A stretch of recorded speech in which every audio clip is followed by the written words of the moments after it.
পাল academy সেন্টারে তোমাদের সকলকে জানাই আমি স্বাগত।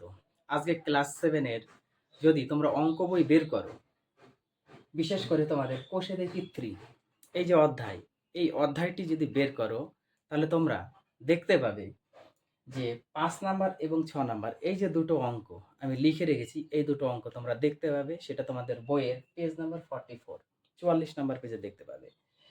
আজকের এই টিউটোরিয়ালে 5 এবং 6 এই দুটো অঙ্ক কিভাবে করতে হবে সম্পূর্ণ বিস্তারিত আলোচনা করব। আজকে এই টিউটোরিয়ালের সবথেকে ইম্পর্টেন্স যে অঙ্ক সেটা হচ্ছে তোমাদের 5 নাম্বার। এই 5 নাম্বার অঙ্কটি বহুত ইম্পর্টেন্স এই অধ্যায়ের। এই অঙ্কটি তোমাদের এক্সামে আসে, সো তোমরা এই অঙ্কটি একটু বারবার চেষ্টা করবা, প্র্যাকটিস করবা। তাহলে এসো 5 নম্বর অঙ্কটি কীভাবে করতে হয় আমরা এবার সরাসরি 5 নম্বর অঙ্কটি আগে পড়ি, তারপরে আমরা সলিউশন করব। দেখো কি বলেছে, বলেছে যে একটি বন্যাত্রাণ শিবিরে 4000 জন লোকের 190 দিনের খাবার মজুদ ছিল। একটা বন্যাত্রাণে 4000 জন লোক, সে 4000 জন লোকের 190 দিনের খাবার মজুদ ছিল, রাখা ছিল। 30 দিন পর 800 জন অন্যত্র চলে গেলেন। 30 দিন পর 800 জন চলে গেছে। যারা রয়ে গেলেন অবশিষ্ট খাদ্যে তাদের আর কতদিন চলবে হিসাব করতে বলছে। তার মানে কি, টোটাল ছিল 4000 জন, টোটাল ছিল হচ্ছে 4000 জন লোক ছিল। 4000 জন লোকের 190 দিনের খাবার মজুদ ছিল। এখন 4000 জনের মধ্যে 800 জন কি করেছে, অন্যত্রে চলে গেছে, তাই না? কতদিন পরে? 30 দিন পরে। তার মানে 4000 জন লোকের মধ্যে যদি 800 জন চলে যায় তাহলে অবশিষ্ট কতজন লোক আছে সেটা আমাদের বের করতে হবে। আবার 190 দিনের মধ্যে যেহেতু 30 দিন পর গেছে, তার মানে কি 30 দিন এরা খাবার খেয়েছে।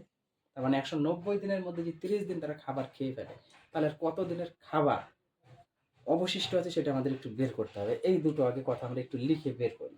দেখো এইভাবে লিখতে হবে। দেখো 5 নম্বর অঙ্কটি, 4000 জন বা জনের মধ্যে 4000 জনের মধ্যে 800 জন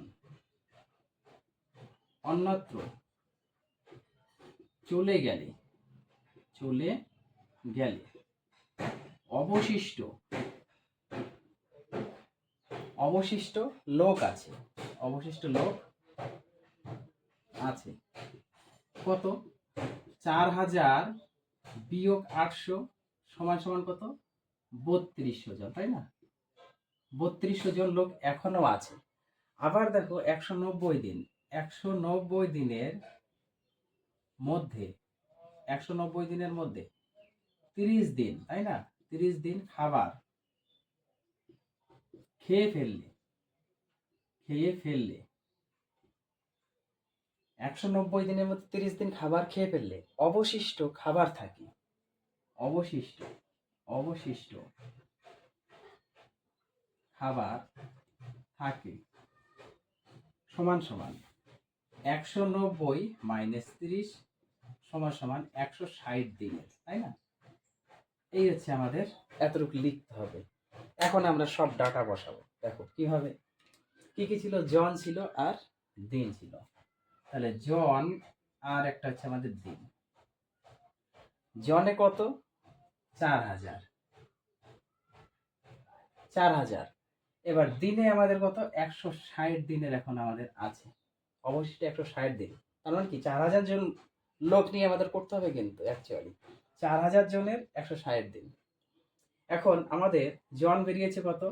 জন 3200 জন থাকলে এখন কতদিন চলবে সেটা আমাদের অ্যাকচুয়ালি ক্যালকুলেশন করতে হবে। তাহলে দেখো 4000 জন যখন লোক ছিল তখন এখন 160 দিনেরই আছে, তাই না? 160 দিনের খাবার মজুদ ছিল 4000 জনের। এখন 3200 জন আছে, তাহলে কি আমাদের দিন বেশি চলবে না কম চলবে বলো তো?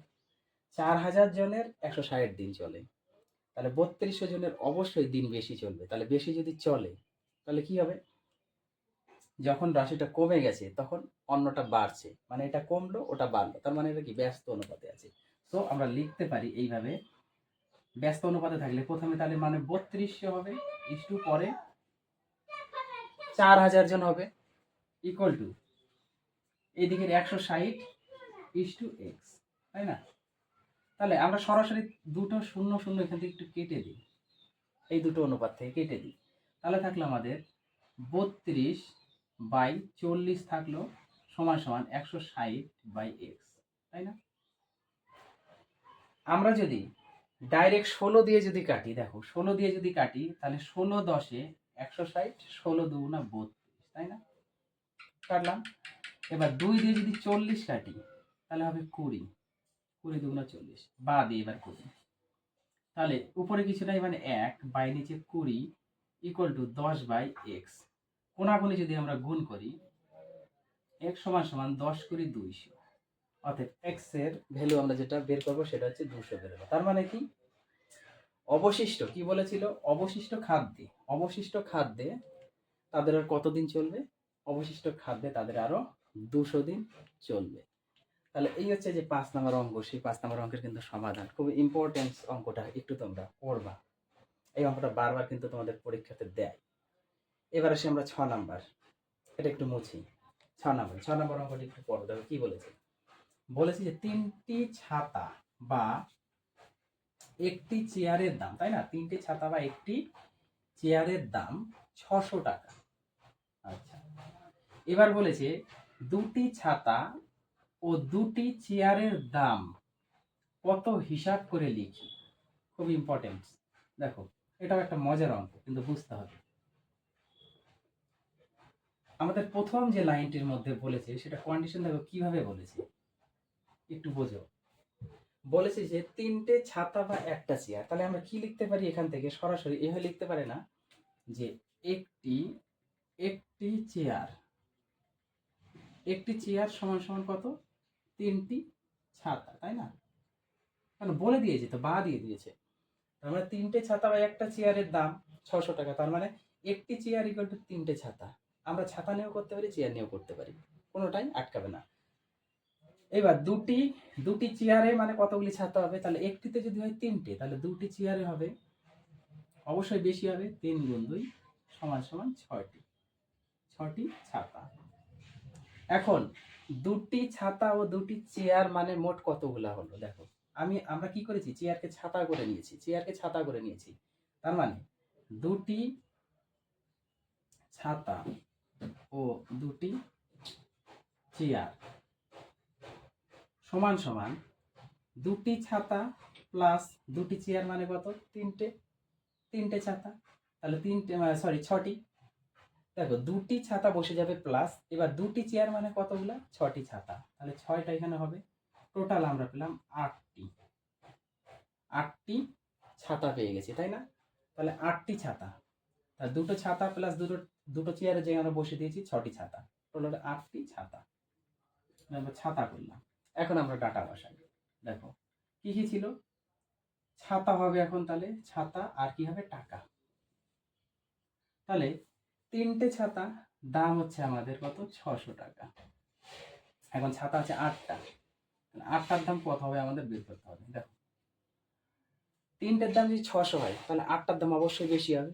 তাহলে বেশি হলে কি হবে? 3টে ছাতার দাম 600, তাহলে 8টা ছাতার দাম অবশ্যই বেশি। তাহলে বেশির সাথে বেশি, এটা কিন্তু সরল অনুপাতে আছে, ব্যস্ত অনুপাতে নেই। তার মানে সরল অনুপাতে সোজাসুজি 3:8 সমান সমান 600:x। এটা বাই করে দিই, 3/8 ইকুয়াল টু 600/x, তাই না? 3 দিয়ে যদি কাটি, 3 2 6, 200, বা দিয়ে করি। উপরে কিছু নাই, 1 বাই নিচে 8 সমান সমান উপরে 200 বাই নিচে x। কোনাকুনি গুণ করো, x সমান সমান 8 2 16, তাহলে 1600। তার মানে 8টি ছাতার দাম 1600 টাকা। বোঝা গেছে? এই হচ্ছে তোমাদের আজকের 3 নাম্বার অধ্যায়ের 5 নাম্বার এবং 6 নাম্বার অঙ্কের সলিউশন। আশা করি সকলেই বুঝতে পেরেছো। তাহলে এই অঙ্কগুলি একটু প্র্যাকটিস করো তোমরা, বিশেষ করে 5 নাম্বার যে অঙ্কটা আছে একটু মনোযোগ দিয়ে করবা, বারবার রিভাইজ করো। তাহলে আজকের মতো এখানে শেষ করছি।